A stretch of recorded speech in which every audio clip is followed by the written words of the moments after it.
Okay, so today we are going to work on a whole project, start to finish, with some keychain blanks that we purchased from Amazon. So we are going to build the the template and all so that we can add our designs to make it easy repeatability for anything that we want to add to these keychains. So let's get started.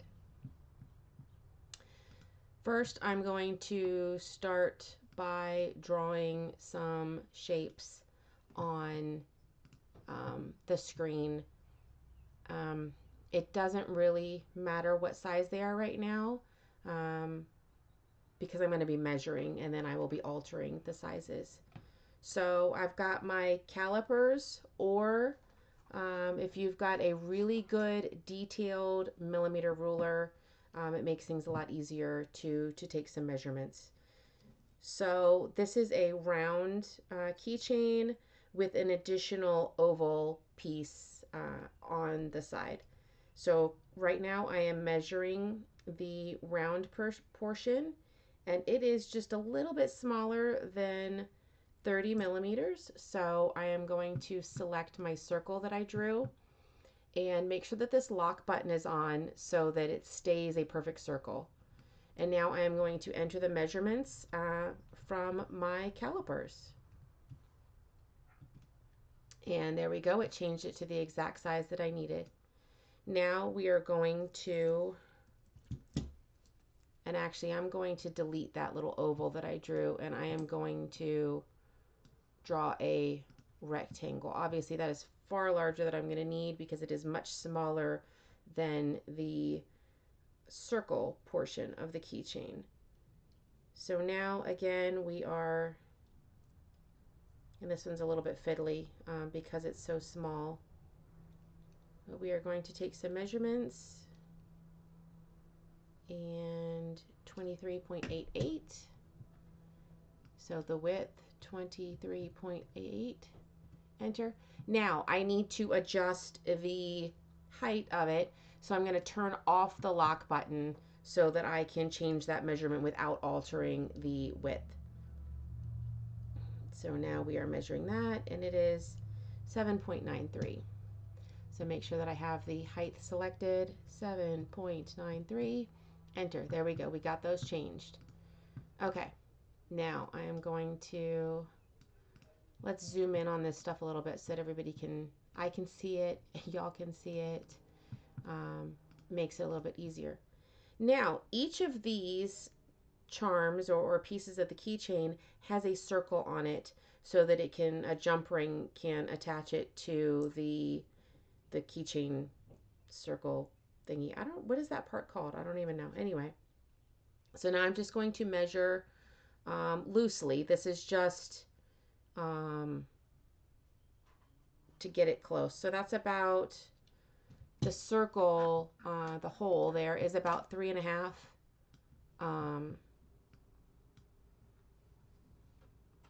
And let's see if it's the same on both of them. It looks like it's a little bit smaller on the small one. And yeah, we'll just say it's 2.5 on the other one. So we'll say, lock that back, 3.5. And this one was 2.5. Okay, now we need to know how far from the edge of the charm portion to the circle. So we're going to take that measurement as well. And this is all to make sure that when we add our graphics, nothing's going to go over where that circle is, because we want to make sure that we can see all of whatever graphics we're putting on there. So on the large circle, that's 1.63. So I'm going to make a square. This is generally what I do for everything that I have to add these spaces and shapes and stuff. So 1.63. Then we're going to hold down Shift, select that outer circle as well. Let's go ahead and line it up center and align it to the top so that the top of that little spacer box is now touching the circle.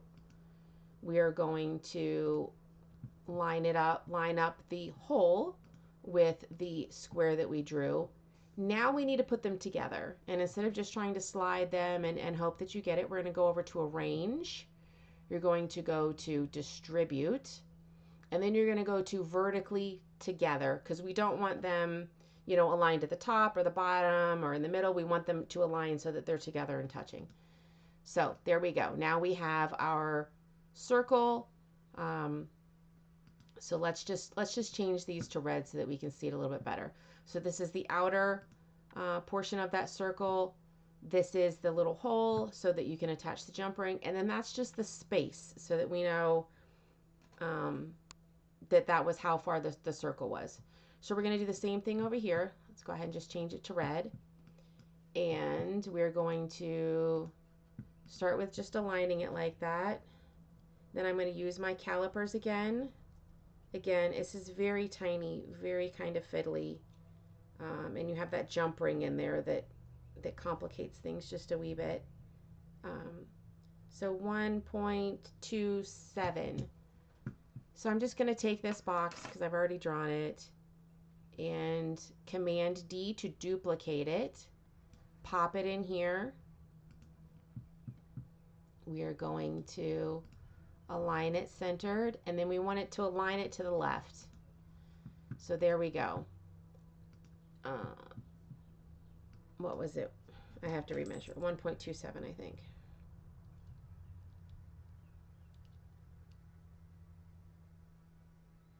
No, 1.5. So let's change this 1.5. And because I had that lock button on, it's keeping it a perfect square. Now I need to realign it to the left. It doesn't look like it really moved, but it did just a smidge. So now we're going to select that hole, that circle, with that little square, that spacer square that we made. We're going to go back over to arrange, down to distribute. Now we need to align it horizontally. So we're going to move horizontally together. And it slid that over right to the edge there. Now these are ready for graphics. So I decided I'm going to take something that I had kind of made before, and we're going to make a cute little bee design with this. So I'm taking the bee that I already had. I'm holding down Command while I shrink it to approximately the right size that I want. Now I'm selecting my words, and obviously that arrangement doesn't work right on something that's long like this. So since this is still editable text, I can just delete the return and then add that space in there. Again, this is something that I already had. We're just trying to keep it simple today. Something that's fairly generic, that a lot of people would like. And be kind is a nice little reminder, not just to each other, but to the bees. So now we want to center that. We don't want to use the complete centering tool because then that will visually it'll throw it off because of the hole for the jump ring. So I am just going to align it horizontally in there. And then because it's something that's so small, I honestly would probably just go, yeah, that looks good. But if this is something that I really wanted to make sure that it was really perfectly centered, I would draw one more box. Let's turn that black because this is just kind of a spacer box. And then let's bring it right to that edge there. Okay, so now we have a box that we can put our text in, that we can center our text in. So if you take your text, select that box, now we can hit that that centering button. It was just a smidge off, so eyeballing it wasn't too bad. We could do something similar over here, but again, with a shape like this, I think just kind of eyeballing it is okay. If I were to put something on this that was an actual circle, obviously that complicates things a little bit. We're not really, I don't think I'll ever put anything that's an actual circle on there though, and when I do, I guess We'll cross that bridge. Okay, now that we have all of the measurements taken and we know that this design is going to work, we can save these now over into our art library, because we purchased a pack of quite a few of these. So this is something that we need to be able to quickly repeat for either stock for shows or when a customer orders. You know, time is money, so we got to make things quick and easy. So we can just save this, or we can select and group just the portions that we need to save. We don't need to save this little spacer bit. You can if you want to, and just keep that layer turned off. And then we're going to make sure that we're in our art library, and then import graphic from project. And here you can name it whatever you want to name it. So what was the size of this? This was, we'll just say 30 millimeter, 30, helps if I can spell. 30 millimeter round is just what we're going to call that today. So, okay. And now there it is, saved in our art library. Same thing over here with this. And I am going to make sure that I select the square, you know, the whole outer shape, that circle, and then that actual little square that I drew so that we could center our text and stuff. And then we do import graphic from project. Because these are attached together, I'm also going to call this 30 millimeter round, but then it won't let you do things that have the exact same name.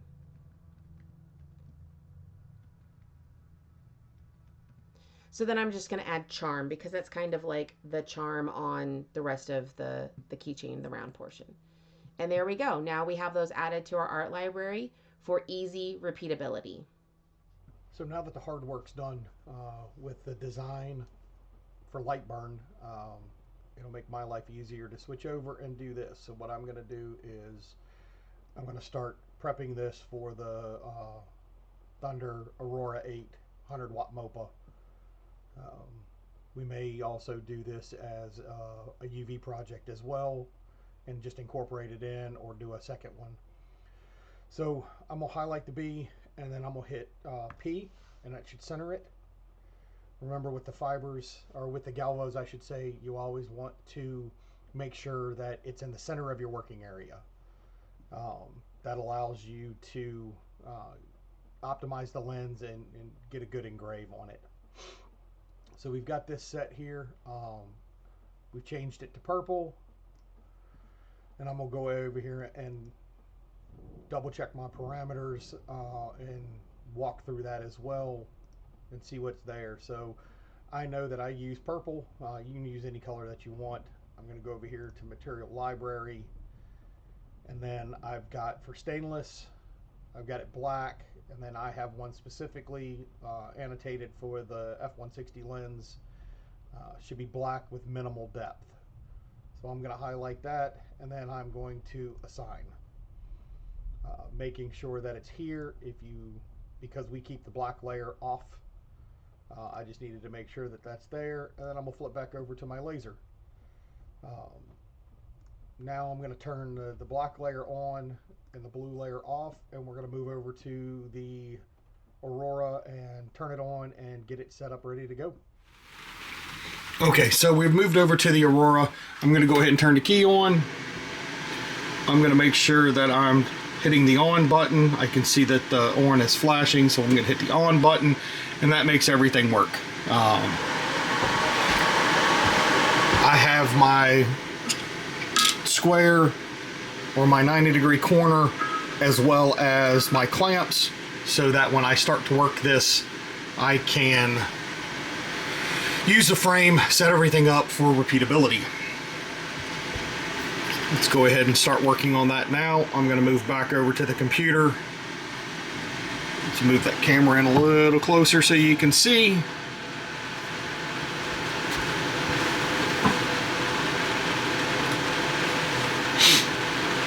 So now that I have back over at the computer, you can see I've got the black line ready to go. I'm going to go ahead and hit frame. That's going to start throwing it onto the laser itself. I'm going to take my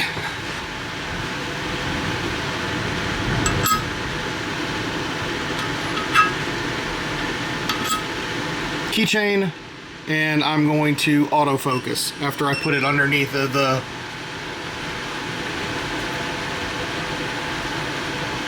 let's make this contour so I can see the round. Now I'm going to move that there so I can see it, and then I'm going to slide my corner up. Initial setup sometimes is a little bit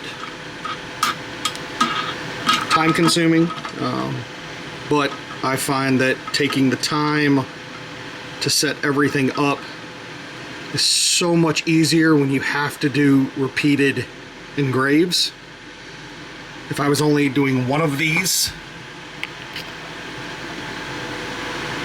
turn the light off so that you can see maybe a little bit better.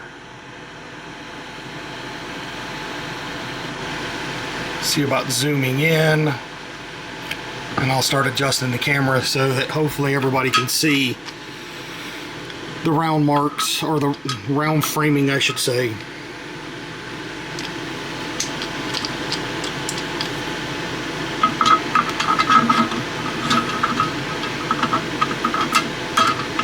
Again, my way, not everybody's way. You can use whatever you want.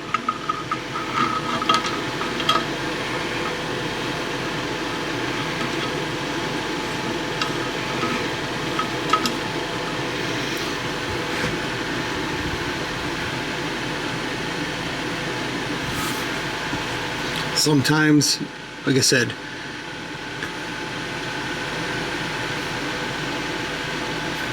it's a little difficult.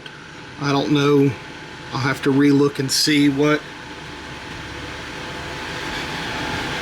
and adjust this to see. I can start seeing my edge right here so that I know I'm lined up right. I know that I want my hole for the keychain portion of it up there, straight up. I can adjust that any which way I want to go. So right now I know that I'm aligned. Let's back this off a little bit.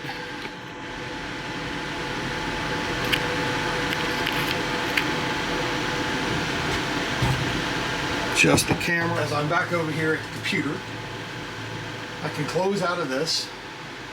I can turn my black line off. Now we use the black line, that's just us. You can use one of the tool layers up here, T1 or T2. Works just fine on the Auroras. Our workflow is just we use the black. So whichever you want to do, I'm going to go ahead and turn purple layer back on, and then I'm going to frame. And we're going to see what it looks like. And you can see it. You can see it dancing around a little bit there.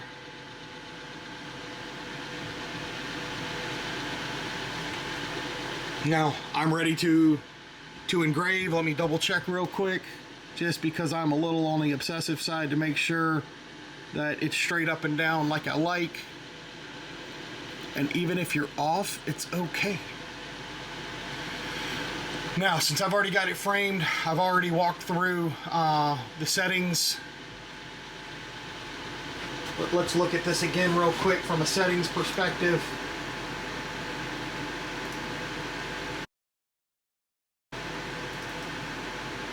We're doing 400 millimeters a second, frequency of 230 kilohertz.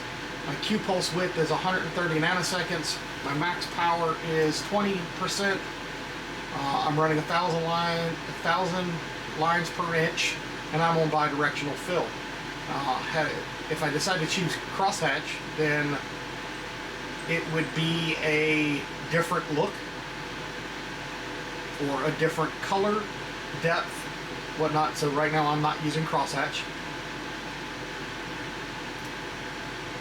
Now we're going to go back to this.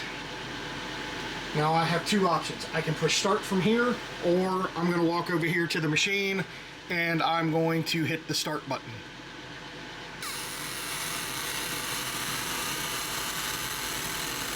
All of this is in real time.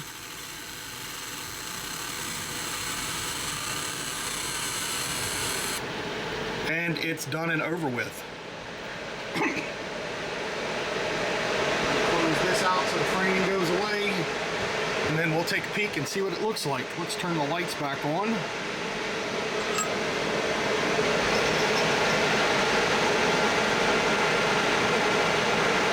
Not too awful bad. I should be able to just use my fingers and wipe off any residue.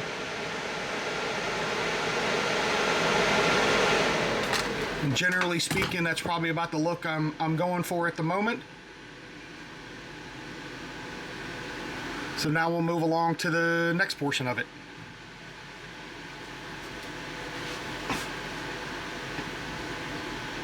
So back over here at the computer, I'm going to highlight all of this. I'm going to slide it out of the way. I'm going to highlight this portion of it and then hit P. I'm going to center that back in there.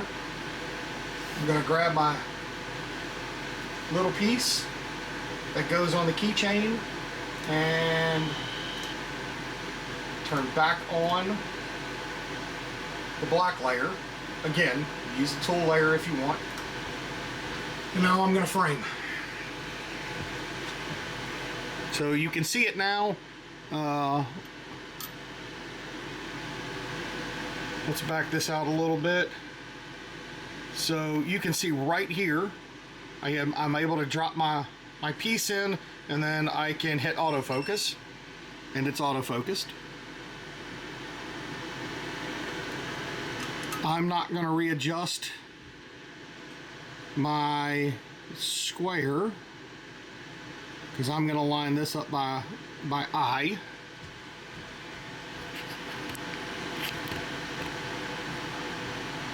And you can see that red line moving right along that bottom edge. So over here at the computer, I'm going to close out of that. I'm going to turn the purple layer back on. I'm going to hit frame, and let's see where it lies.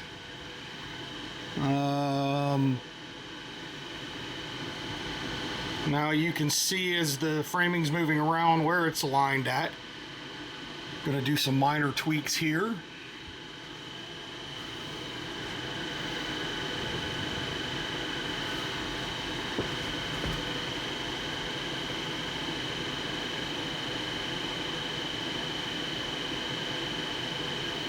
That way I can see the be kind.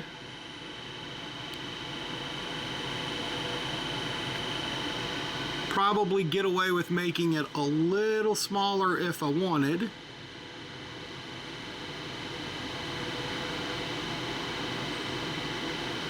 Now, just food for thought.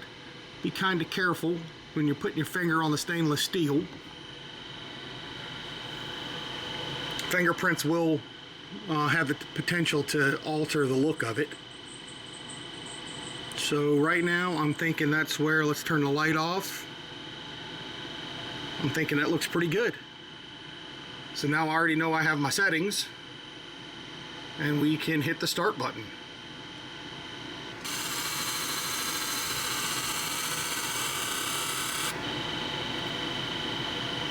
Let's adjust the camera back.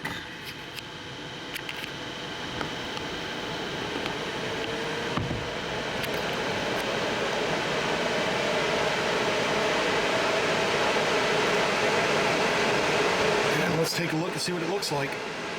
Turn the light back on so I can see.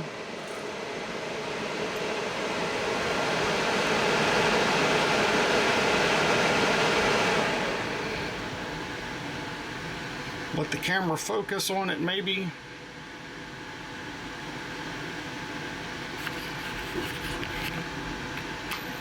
Drop it on the floor.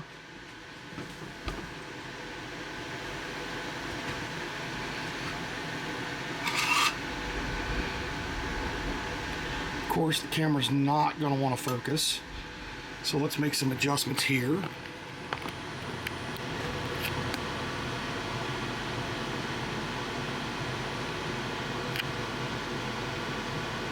And that's pretty much where I wanted it to be.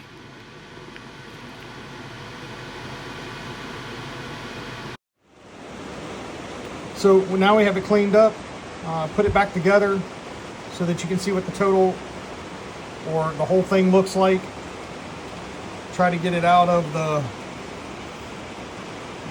there we go, blocking some of that light, make it so shiny. So again, from start to finish, making a stainless steel keychain on the Aurora 8 100W MOPA.